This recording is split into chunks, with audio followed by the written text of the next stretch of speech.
September 19, 1944. The fog lay thick over the rolling French fields near Arracourt, muffling the world in a pale silence.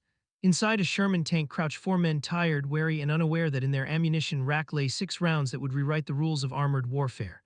Lieutenant Merwin Men leaned against the turret rim, the steel cold against his gloves, scanning through a periscope that showed nothing but mist. They had fought Panthers before and learned to fear them. Those gray silhouettes with sloped armor could shrug off their shells like stones thrown at a wall. The American tanks burned easily, the Germans called them Tommy Cookers. But today something was different. In the rack sat the new M93 high-velocity armor-piercing rounds, tungsten-cored, experimental, and whispered about like myth. Few crews had seen them, even fewer had fired one in battle. At dawn, the radio crackled, German armor advancing through the fog. Somewhere out there, Panthers moved unseen. Men ordered his gunner to load HVAP. The breech clanged shut. They waited. Then movement. A shape emerging from the white turret first, 70 meters away. Fire. The gun roared. The tungsten core left the barrel at more than a kilometer per second, a silver streak of science meeting steel. A flash, then silence.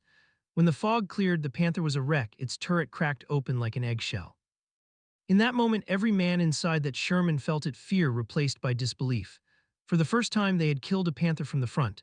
The battlefield didn't just shift that morning, the psychology of armored warfare did. To understand how that single shot became a turning point, we need to step back months earlier across the Atlantic.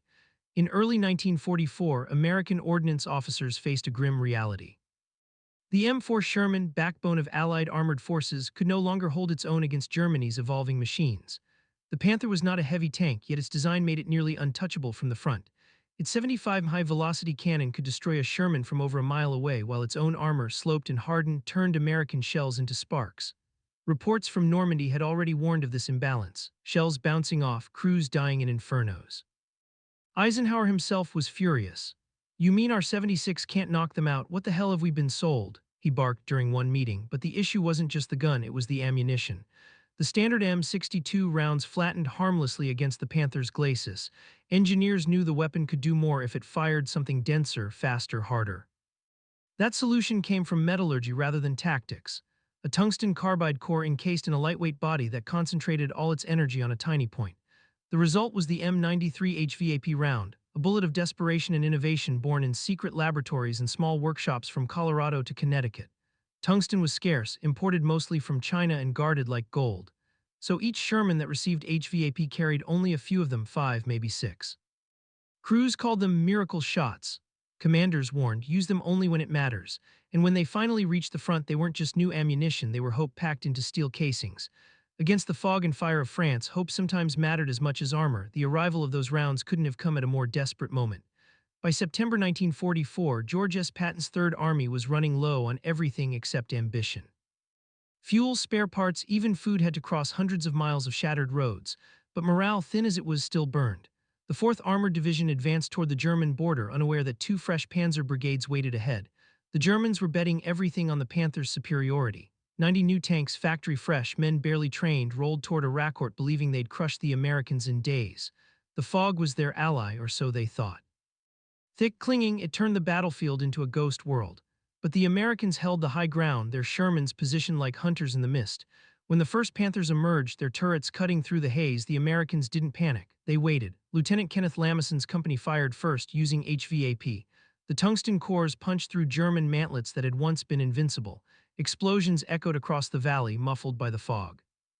Within minutes, 3 Panthers were burning wrecks, their commanders stunned. German reports later described enemy tanks firing new ammunition with unexpected power. By noon, chaos had spread. German formations advanced blindly, colliding with American defenses. M18 Hellcats, fast and agile, darted between hedgerows, firing HVAP rounds that turned armor to dust. When the fog lifted, P-47 Thunderbolts dived in from the clouds, finishing what the Shermans had begun. The Panther Brigades, pride of the Reich, found themselves trapped in confusion, losing tanks faster than they could count. For the Americans, the lesson was instant and unforgettable. They could kill what once seemed immortal.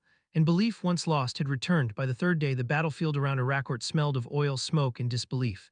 The Germans had thrown in everything: tanks, assault guns, even Luftwaffe support, but the fog and poor coordination turned their precision into panic. American tankers, once outgunned, now hunted with quiet confidence. They had learned the secret. The Panther's strength was also its weakness. Its frontal armor was nearly impervious, but its gun mantlet, the curved plate around the cannon, was a fatal flaw. HVAP rounds striking that point could bore through and ignite the ammunition beneath. When the tungsten core hit, it didn't just pierce, it shattered morale. German radio traffic captured during the fight told a story of confusion. American tanks, new shells, they go through the turret. One transmission stammered before cutting off. For crews who'd been told their Panthers were invincible, the discovery was devastating. Confidence turned to hesitation. Commanders delayed attacks, waiting for artillery or air support that never came. Meanwhile, American tankers passed word like gospel. Aim for the mantlet, they told newcomers. And if you've got HVAP, make it count. Even with just a handful of those rounds per tank, their psychological weight was enormous. Crews who'd once called their Shermans death traps began to trust them again. A belief spread that industrial ingenuity, not brute armor, could save them. By September 29th, the battle was over. The German 113th Panzer Brigade, which had entered the fight with nearly 90 tanks, limped away with fewer than 20. American losses were a fraction of that. At Arracourt, technology had met tactics and tactics had won. But beneath the victory lay a deeper revelation. War was no longer decided solely by steel, but by the minds that forged it. Back in the factories that had birthed those silver cores, the victory at Arracourt went largely unnoticed. Engineers were too busy chasing quotas, grinding tungsten carbide into shapes of survival. The U.S. had an abundance of factories, but not of tungsten. Every HVAP round consumed a resource more precious than gold, imported across submarine-infested seas from China. In Colorado and Nevada, miners dug relentlessly, while in Washington, officers argued over who deserved the next shipment: tank crews, aircraft guns, or anti-tank units. A single Sherman might carry 6 HVAP rounds, but no commander ever had enough. Allocation lists were guarded like classified codes. For the Germans, it was the opposite problem. They had the designs, even their own tungsten core ammunition, the Panzergranate 40, but almost no raw material left to produce it. By 1944, Sweden's shipments had dried up, and Germany was cannibalizing machine tools to extract tungsten. They had tanks, but not the means to feed them with innovation. American tankers, even when short on supplies, could rely on the invisible might of industry. Millions of workers, foundries, and logistics lines stretching from Pennsylvania to the Channel. Every round fired in France began months earlier in a factory manned by someone who'd never seen battle, but won it all the same. That was the hidden weapon scale. While German engineers obsessed over perfection, American pragmatism mass-produced good enough and delivered it by the thousands. The M4 Sherman wasn't the best tank on paper, but it was always there, always running, and now, thanks to HVAP, finally capable of piercing the myth of German invincibility. Arracourt had proved something larger than victory. It proved that numbers, coordination, and courage could bend even the strongest armor. The Panther's roar was fading, the hum of factories had already drowned it out. When spring arrived in 1945, the roads to the Rhine were littered with what once symbolized German might: Panthers abandoned for lack of fuel, their engines cold, their tracks half buried in mud.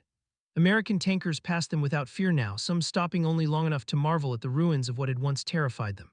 The same men who had prayed not to meet a Panther now joked about how easily their HVAP rounds cracked them open. But beneath the relief was reflection. Those 6 rounds they'd carried into Arracourt weren't just ammunition. They were proof that human ingenuity could bridge an impossible gap between survival and defeat.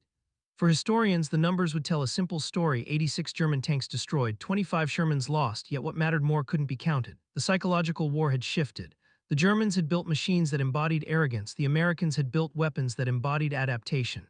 One nation prized perfection. The other prized the will to improve under fire.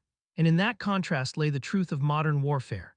After the war, tungsten would flow freely again.